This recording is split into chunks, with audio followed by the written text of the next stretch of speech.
संविधान की चर्चा हो और डॉक्टर भीमराव अंबेडकर का जिक्र ना हो तो ये यात्रा अधूरी रहेगी।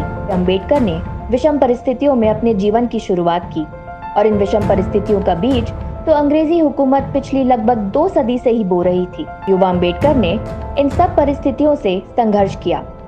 अपनी प्रतिभा के दम पर उन्होंने मुंबई के मशहूर एल्फिंस्टन कॉलेज से लेकर कोलंबिया विश्वविद्यालय और लंदन स्कूल ऑफ इकोनॉमिक्स तक शिक्षा ग्रहण की और संविधान की इस यात्रा में एक अहम पड़ाव आया। 29 अगस्त 1947 को जब प्रारूप समिति का गठन किया गया और डॉक्टर भीमराव अंबेडकर को इसका अध्यक्ष बनाया गया। संविधान निर्माण के लिए बनाई गई समितियों में पंडित जवाहरलाल नेहरू से लेकर सरदार पटेल और डॉक्टर राजेंद्र प्रसाद से लेकर गोपीनाथ बारदोलोई, पट्टाभी सीतारामैया, कृष्णस्वामी अय्यर जैसी हस्तियां मौजूद थीं। मगर संविधान निर्माण के लिहाज से सबसे महत्वपूर्ण प्रारूप समिति की जिम्मेदारी बाबा साहिब के जिम्मे थी, जो उन्होंने बखूबी निभाई।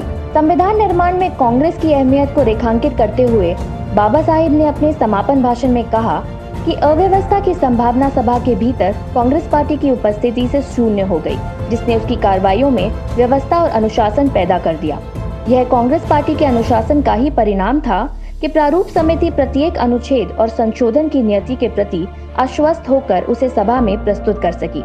इसलिए सभा में प्रारूप संविधान की सुगमता से पारित हो जाने का सारा श्रेय कांग्रेस पार्टी को जाता है।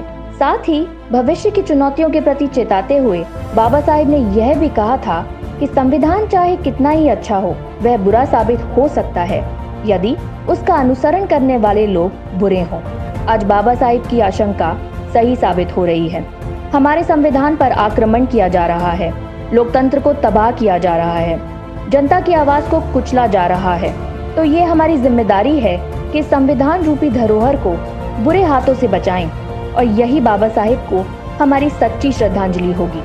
जय हिंद।